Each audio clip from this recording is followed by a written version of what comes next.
லக்ஷ்மணன் பேசுகிறேன். அமெரிக்காவில் பென்சில்வேனியாவில் வசிக்கிறேன். நானும் முருகவேலு வைத்தியநாதனும் அமெரிக்காவில் பல வருடங்களாக ஒன்றா பயணித்துட்ருக்கோம். இந்த பயணத்தில் நாங்கள் நிறைய யோசனைகள், நிறைய சிந்தனைகளை பகிர்ந்துக்கிட்டு இருக்கோம். அப்படி ஒரு யோசனை தான் 2017 நம்ம ஊரில் பாண்டிச்சேரியில், இப்போ புதுச்சேரி, நிறைய பேர் படிப்புக்காகவும் மருத்துவ செலவுக்காகவும் கஷ்டப்படுறாங்க. அவங்களுக்கெல்லாம் ஏன் நம்ம உதவக்கூடாது அப்படின்னு சொல்லிட்டு ஒரு யோசனை வந்துச்சு. அந்த யோசனையை தொடர்ந்து நாங்கள் வளர்விதை அப்படின்னு சொல்லிட்டு ஒரு அமைப்பு ஆரம்பித்தோம். அதன் மூலிமா நிறையா நல்லா படிக்கிற மாணவர்களுக்கு, உதவி தேவைப்படுறவங்களுக்கெல்லாம் உதவி பண்ணிகிட்ருக்கோம். மருத்துவ செலவும் பண்ணிகிட்ருக்கோம். இன்னும் தொடர்ந்து பண்ணிகிட்ருக்கோம். அதுக்கப்புறம் கொரோனா காலத்தில் எல்லோரும் வீட்டில் அடைஞ்சிருந்தோம். எல்லாருமே ஒரு மன உணர்ச்சிகளுக்கு ஆளாகிருப்போம். அதை தொடர்ந்து என்ன பண்ணலாம் அப்படின்ட்டு யோசனை பண்ணிகிட்டு இருந்தபோது, நம்ம ஏன் மிதிவண்டி பயிற்சியை பற்றி ஒரு ஆர்வம் எல்லாருக்கும் தோன்றக்கூடாது அப்படின்னு சொல்லிட்டு யோசித்த போது, நாங்கள் 2 பேருமே மிதிவண்டி எடுத்து பயணிக்க ஆரம்பித்தோம். அதை எங்களோட நண்பர்களுக்கெல்லாம் சொல்லி, அவங்கள ஊக்குவிச்சு, அவங்களும் எங்கள் கூட சேர்ந்து பண்ண ஆரம்பித்தோம். அப்போ ஆரம்பித்தது தான் பங்கல் ரைடர்ஸ்ன்னு சொல்லிட்டு ஒரு மிதிவண்டி அமைப்பு. அது இன்னும் தொடர்ந்து நல்லபடியாக போயிட்டுருக்கு. மேரிலேண்டில் நிறைய நண்பர்கள் இருக்காங்க. பென்சில்வேனியாவில் நிறைய நண்பர்கள் இருக்காங்க. அதே போல் தான் ஒரு 3 வருஷம் முன்னாடி முருகவேலு அவரோட தமிழ் ஆர்வத்தை பகிர்ந்தார். அவருக்கு எப்பயுமே தமிழ் பற்று, தமிழ் ஆர்வம் இருந்திருக்கு. திடீர்னு நல்லா எழுத ஆரம்பித்தார். அதை பகிர்ந்த போது நானும் படிச்சுட்டு நிறைய கருத்துக்கள், நிறைய யோசனைகள் சொல்லுவேன். அப்படி சொன்ன ஒரு யோசனை தான், முருகு நீங்கள் நல்லா எழுதுறீங்க, ஆனால் உங்களை மாதிரி என்னால் எழுத முடியுமான்னு தெரியல.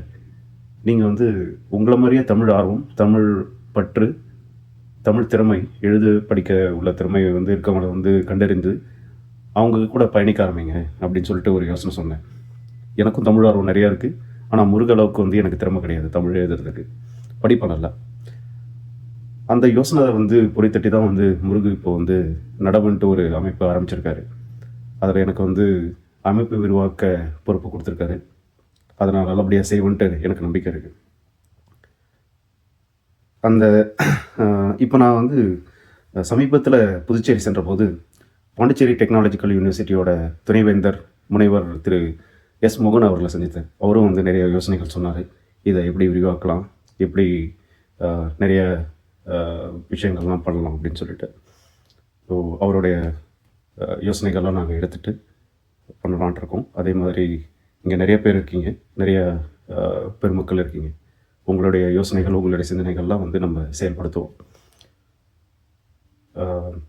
இப்போ நம்ம எப்படி மக்களுக்கு தமிழ் ஆர்வம், தமிழ் எழுதுறதுக்கான ஆர்வம் எப்படி தூண்டுறது அப்படின்ட்டு ஒரு சிந்தனை வந்துச்சு எனக்கும் இருக்கும். அப்போ நான் சொன்னேன், நான் ஒரு வெகு தூரம் ஓட்டப்பயிற்சி எடுக்கிற ஒரு ஆள். நான் ஒரு மேரத்தான் ரன்னர். என்கிட்ட என்னோடய நண்பர்கள்லாம் நீ எப்படி இவ்வளோ தூரம் ஓடுற அப்படின்ட்டு கேட்டபோது நான் என்ன சொல்லுவேன்னாக்கா, எல்லாராலையும் இது செய்ய முடியும். ஆனால் இப்போ உங்களால் ஒரு 5 நிமிஷம் ஓட முடியுமான்ட்டு முயற்சி செய்யுங்க. முடிஞ்சுதா? அதுக்கப்புறம் 10 நிமிஷம் முயற்சி செய்யுங்க. முடிஞ்சுதா? ஒரு அரை மணி நேரம் ஓடுறதுக்கு ட்ரை பண்ணுங்க அப்படின்னு சொல்லிட்டு ஊக்குவிப்போம். அதே போல் தான் இதுவும். ஒரு படி, ஒரு அடி, ஒரு நிறத்தில். எல்லாரும் தமிழ் உங்களால் படிக்க முடியுமா, எழுத முடியுமா அப்படின்ற கேள்விக்கு ஒரு வரி படித்து பாருங்கள், ஒரு வழி எழுதி பாருங்கள். அதுக்கப்புறம் உங்களுக்கே அந்த ஆர்வம் வரும்.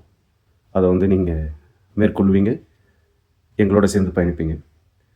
இந்த நடவு ஆரம்பித்ததன் பின்னணி இதுதான். இதில் நம்ம பயணிக்க வேண்டிய தூரம் நிறையா இருக்குது. வாங்க, எங்களோட சேர்ந்து நடவைப்போம். நன்றி, வணக்கம்.